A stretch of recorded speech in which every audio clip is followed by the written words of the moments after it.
This is Matt Rosen, and this is The Grit Mindset with me, your host, Matt Rosen. The mission of The Grit Mindset is to inspire and empower our listeners by delving deep into the journeys of those who have faced significant challenges and emerged stronger. Through authentic conversations, we uncover the mindsets, strategies, and lessons that have propelled these individuals to overcome adversity and achieve success. My aim is to provide actionable insights and real-world advice to help our listeners cultivate their own grit and navigate their personal and professional lives with confidence and resilience. Hello, everyone. Welcome to this week's episode of The Grit Mindset. I'm Matt Rosen, your host. Here with me, I have a neighbor, good buddy of mine, and the co-founder and managing partner of Track15, Andrew Snow. Welcome to the show. Hi, Matt. Thanks for having me. Thanks for coming on. So tell us a little bit about what is Track15?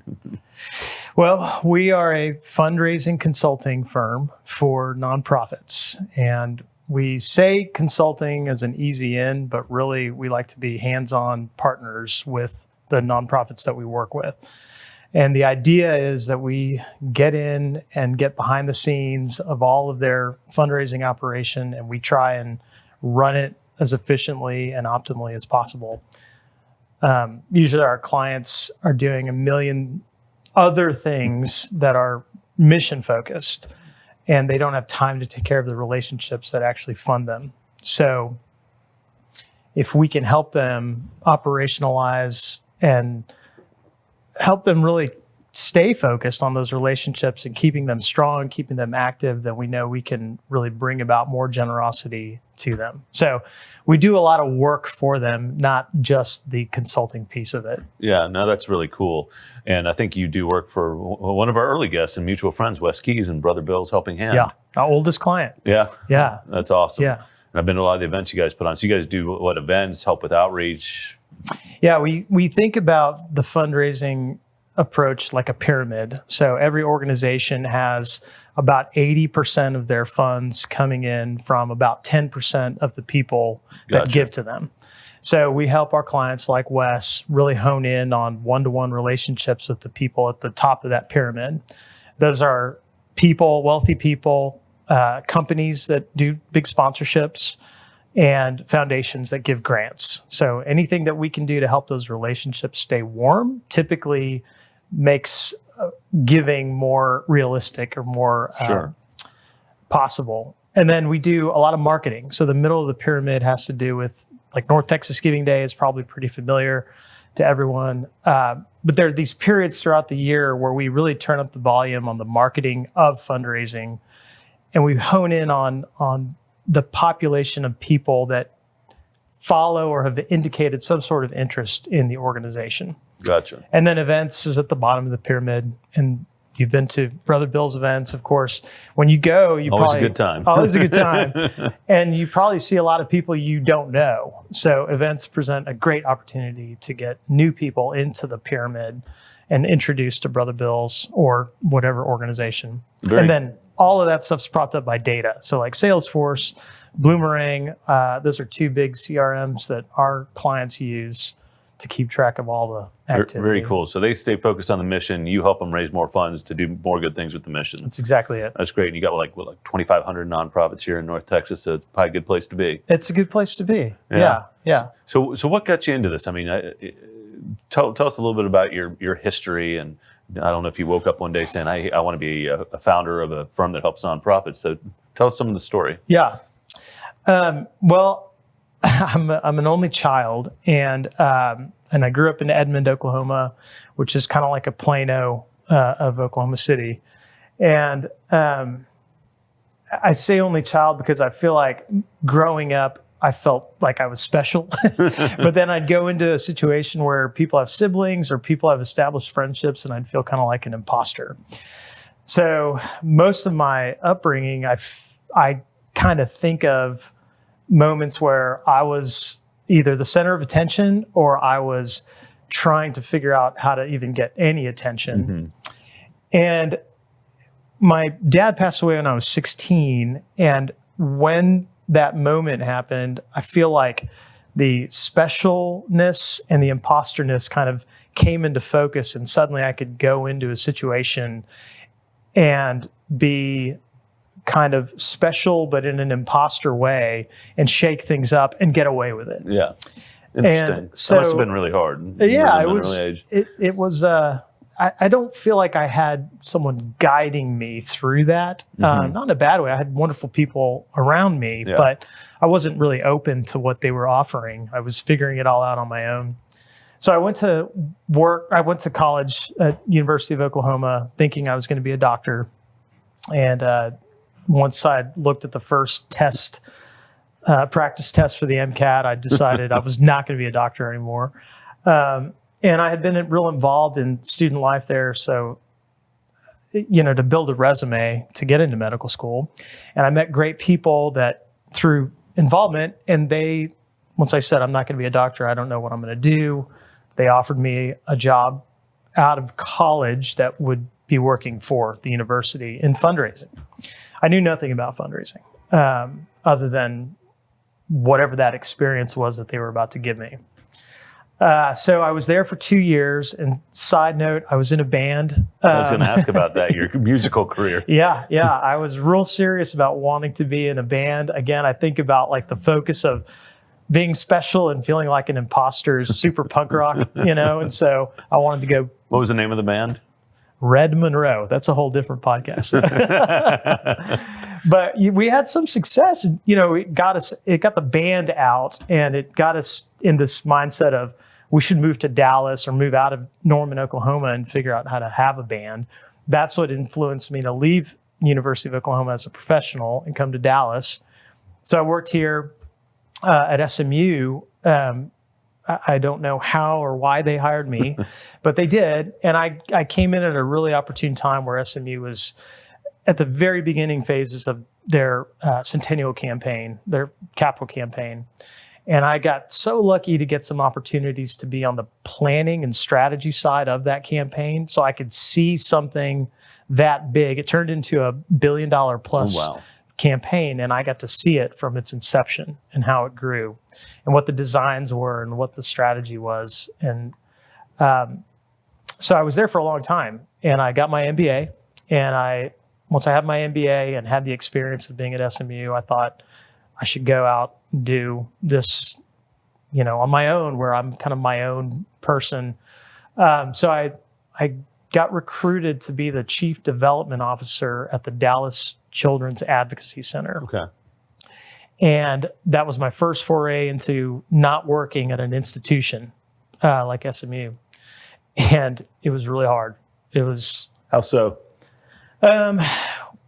Well, SMU, 100-year-old organization, has a ton of relationships that are built in, and it's a happy place. It has a happy culture. There's a rhythm of life, football game, football season, basketball season, springtime, spring break. People have a reason to show up and give. People have a reason to be a part of something big, and it's always lively. DCAC is a very serious, very hard place to be. And I wasn't prepared for that. I didn't think of that when I... Yeah, because they're advocates of children who have been abused. That's right. Things like that, right? Because I've worked with the Collin County outfit similar in the past. It's amazing. The stories that go through there on a daily basis are truly heart-wrenching. It's a hard place to be. But I thought that I could take my fundraising prowess that I had learned at SMU and at OU and apply it there. And I had no idea. I didn't know what I didn't know, and I failed. I got fired from that job, and I think to answer your question, when I could see the writing on the wall that this was not going to end well, I kind of came to terms with something that had always been boiling inside of kind of that punk rock aspect of like, I know what I would like to do and how I would like to do it. And I take that attitude through everything. And at SMU, the structure wasn't like, they gave me lots of opportunity, but I couldn't just say, we should do something this way. Because they've been doing it for years. They've been doing it for years. And DCAC similarly was like, what you want to do has to work, because at the beginning of every year, we start at $0. And we have to raise $8 million by the end of the year to function and do what we're doing. So it's a very different foundation, and I just wasn't ready for it. But I knew when I got fired that I would probably go to the next place and probably get fired for the same thing. And then the next place and the next Which place. is that you wanted to do it your way? I know how I see it being done and how I'd like to do it. And I considered going back to SMU, and going back to have success there. But I also thought, no, like, I think I want to go try this thing my way. And it's now or never. I mean, I didn't have the courage to say I'm starting a business. But I did have the sort of awakening of like, man, if I don't figure this out, then I'm going to keep going through the same cycle every time I get a job. Yeah, and there's a fun story around that. As you were thinking about doing this, well, I don't want to steal your thunder, but we met up for a drink, and there's a fun story behind how you arrived to the bar that evening. Yeah. So to the listener, Matt has been a good friend of mine, and whenever I got let go, I called Matt and I was like, I need help. I need to talk to you. I need somebody to tell me what to do. And I thought getting fired meant I was going to lose everything. And I had a bike that was like a 1972 Schwinn that had no gears. And I thought, I can't spend money on gas to go meet Matt for a beer. I'm going to have to get used to riding my bike. It was the middle of June. It was hot as hell. You showed up all sweating. Like, this is a walkable neighborhood. People should be able to do this. But it was like the 2-mile ride in the middle of summer, and I showed up sweating, and you were like, what are you doing, man? I'm like, well, I'm going to lose everything. And you said, no, that's not the way to think about it. You got to think bigger than that. And, yeah. And you did, to your credit. Well, so... I love the concept of this podcast. I'm anxious to get into grit because I did it, but I did it with the help of a million people. Sure. And when I think about that moment with you, I don't necessarily think about like the beginning of a journey of grit or perhaps I really worked myself up from that moment. I think about how special it was that I had a friend there to pick me up and say, come on, man, you can do this. Well, that's what friends are for. So let's talk about grit and what does grit mean to you? Okay. So I've been thinking a lot about this, and I'm a big runner. I see you running. We see each other almost every day. Not nearly as fast as you. Well, whatever. We're out there.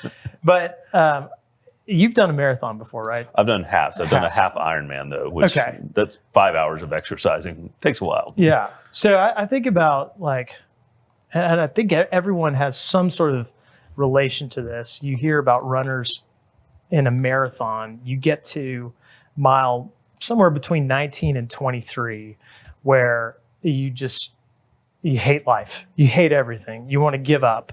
You want to stop. You question every decision you've ever made. That's mile 2 in the run of a triathlon. Well, I believe it. Yeah. But what happens there is, I think what people associate grit with, or the grit mindset, has to take over. Like, you have to take one foot in front of the other. You have to remember your training, and you have to really bear down and get there. Yeah. And persevere. But I think there's like a conflict here to me with the grit mindset in terms of how it relates to life and business. So in a marathon, there's a very clear finish line. Yep. You see it and like, all right, I'm at mile 19. I've got 7 more miles to go. You start thinking about your training and how you've trained past that moment. If you've run a marathon before, it's a familiar feeling. Some people get really good at honing in and sharpening that feeling and knowing, like, as soon as I hit this, I got to have these other mechanisms kick in to get me to the end. But I think life and the finish line is murky. You know what I mean? It's not always as clear as a marathon. When I met with you, the finish line of starting a company, that was murky. the finish line of even having a successful company 10 years later, like that wasn't something that I was able to envision. So I think a lot about like, grit or a grit mindset to me kind of requires a finish line. And what I think is a fallacy about finish lines is they're always moving. I finish a marathon, I sign up for another marathon. Yeah. You start a company and sell it, probably want to start another company again. So there's kind of always this, like, the finish line's always moving, and there's only one finish line that we're all sharing, and that's dying. Right.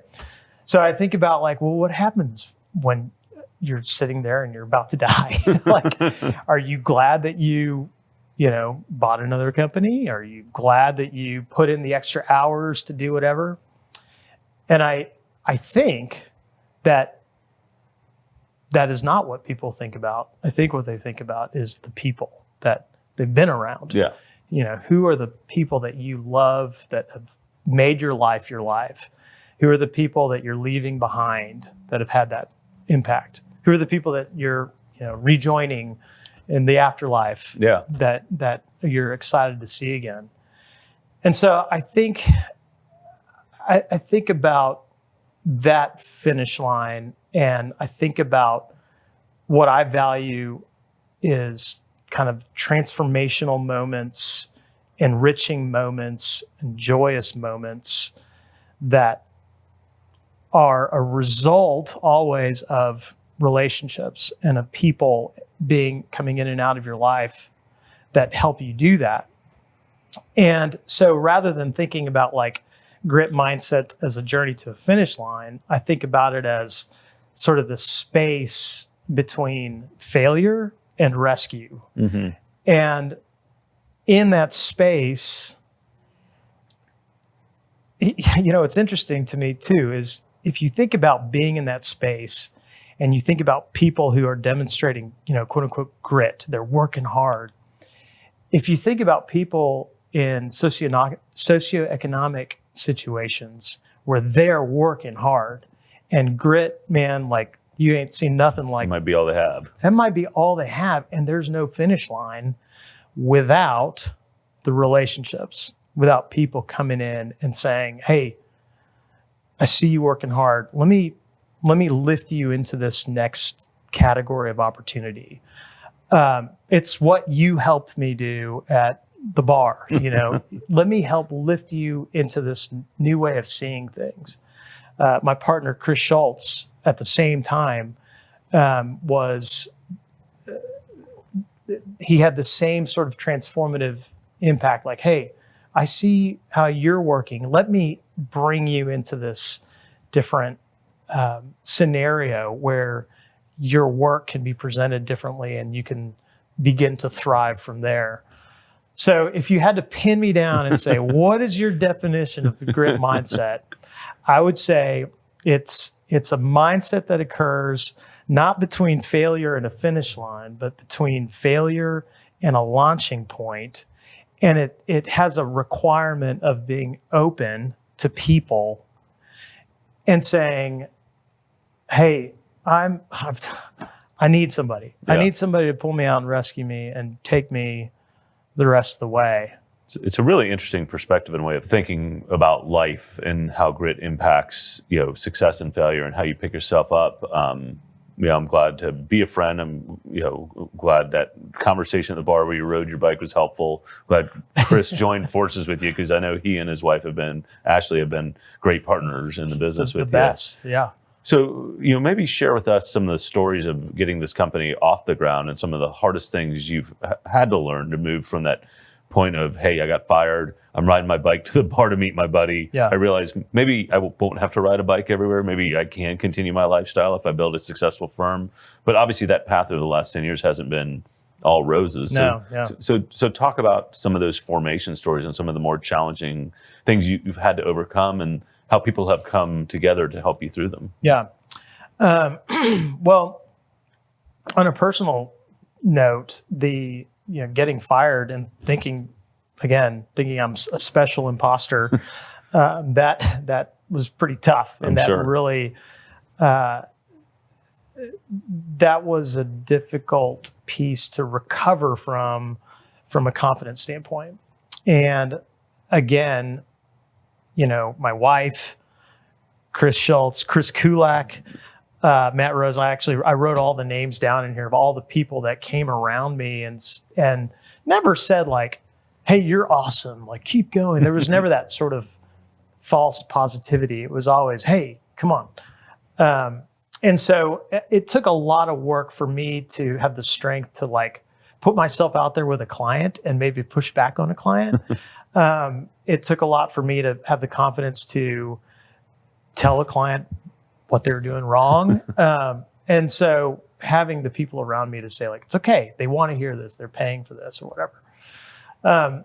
So I do think that the first 3 years was all about me juggling, like worrying about me, but also trying to figure out what's a marketable construct to how helping nonprofits is actually going to work. Thank God Chris and the whole team was there to help on that part while I'm messing with myself, but we did kind of finally generate, after 3 or 4 years, we generated a really solid ideology and then really started to have some success on operationalizing. And then in 2023, I feel like 2023 was our most successful year in terms of we had gotten a lot of clients in and we were doing really well on the fundraising front. And all of a sudden in 2024 hit, and 4 of our biggest clients told us they had hired development directors and they weren't going to need us anymore. And so it was like getting fired all over again. I mean, that took out almost half of our revenue. They were huge clients. That's tough. And so I thought, well, we failed. We didn't build what we thought we built. We're not as good as we think. And that was, like I said, it was suddenly I'm questioning myself all over again, questioning the company, relying on Chris and the team to generate the strength to keep the whole thing afloat. And then we got a phone call from one of those clients that left and said, we probably shouldn't have left you guys. And then we got another call from another client saying, we need you guys back. And before you know it, we had 2 of the 4 clients back, and I started realizing that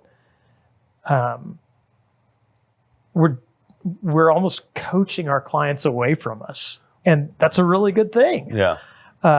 So now when faced with these opportunities where clients want to go out and do something on their own, we almost take it as a sign of good work. Like we're doing good things.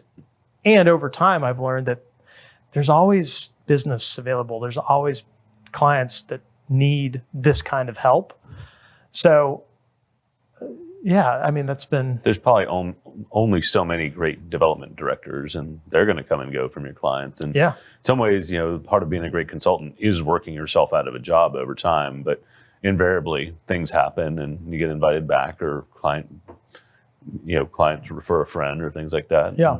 And that's been actually the bulk of our business has been referral based and word of mouth. I actually, funny enough, just updated my LinkedIn profile. I had hair in my profile picture, but I think I still have, I'm clean shaven and 40 in mine. Well, I did it because I'm like, I just in case we need to fill the pipeline, I probably need to make myself look accurate on LinkedIn. But anyway, but specific stories really just revolve around getting fired by clients and feeling like we're going back to square one. So what do you tell yourself? You've been through this now a couple of times. Like, what's that internal dialogue and how do you kind of get back up when you get knocked down? Well, thankfully, my wife is, she's an attorney and she is a executive coach.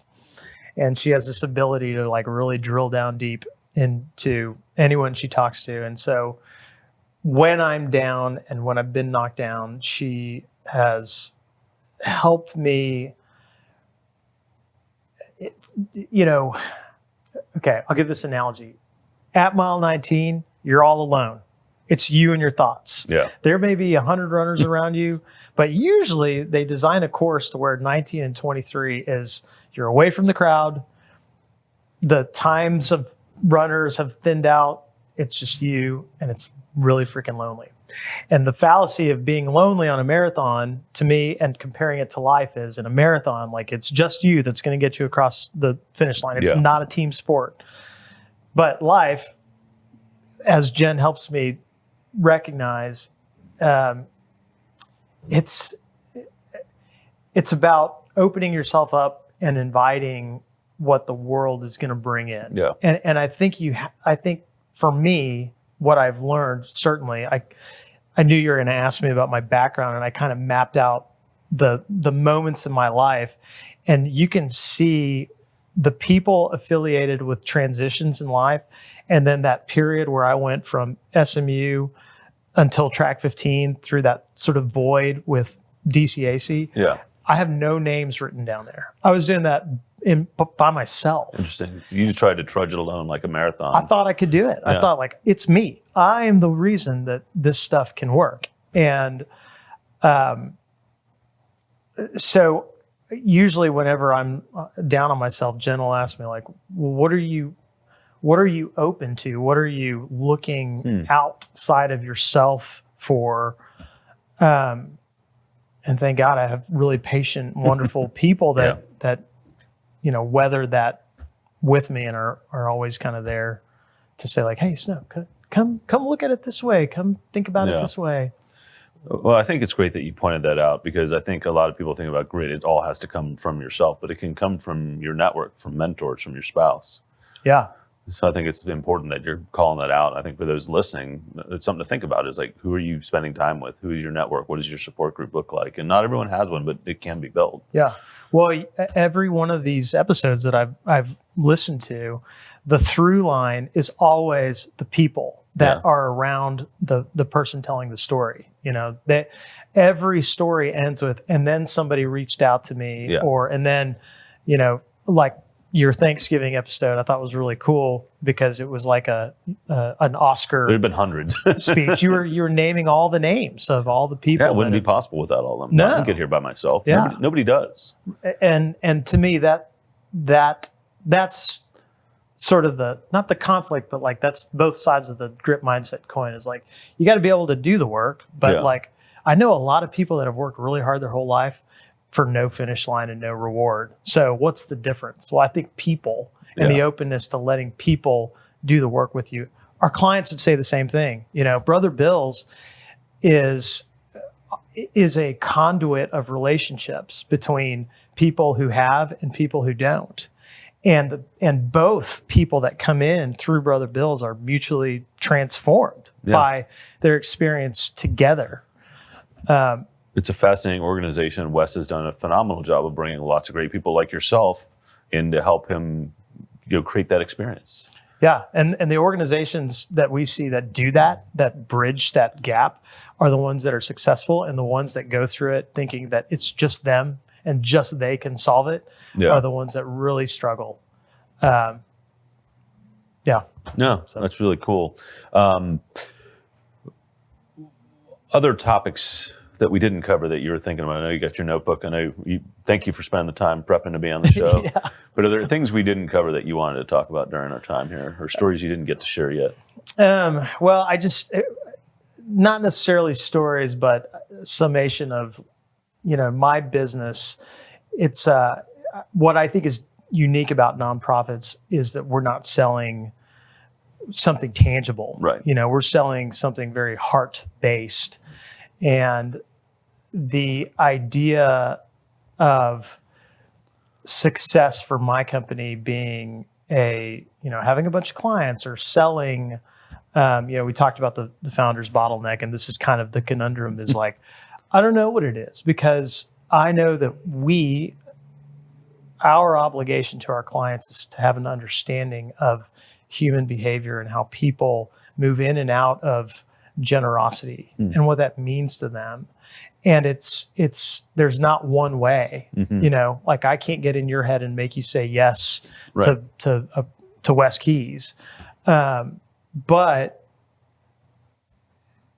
the idea of helping people foster relationships is so critical. And so it's nice to just have an opportunity to talk about that, because it's maybe not something you learn in the MBA program. Yeah. But in life, definitely when I look at my own experiences, I've had people rescue me time and time again. I wouldn't ever say that I've done anything that's earned myself something without the help of others. And in my business, the more we convey that to our clients, the more opportunity there is for them to come along into a successful mindset of being open to fostering relationships. And so I like to be able to, preach that message as much as I can. It's a really awesome message. I mean, we're no man's an island, and so we all need each other to be successful. And if you can foster that, and then does good for these nonprofits, that's fantastic. Yeah. This has been a really fun episode. Any closing thoughts for our listeners before we wrap up here? No, that's great. Thanks for I think you covered it all. No, man, thanks for coming on and telling the story. It's great to have you as a friend. I mean, it's been wonderful watching you have the success over the last 10 years. So kudos to you and the team and all that you do for the nonprofits of our community. It's awesome. And for our listeners out there, hopefully you're able to glean some nuggets. I thought this was a really fun and interesting episode, dove into some areas of grit that we hadn't covered. So thanks for listening in, and stay gritty out there.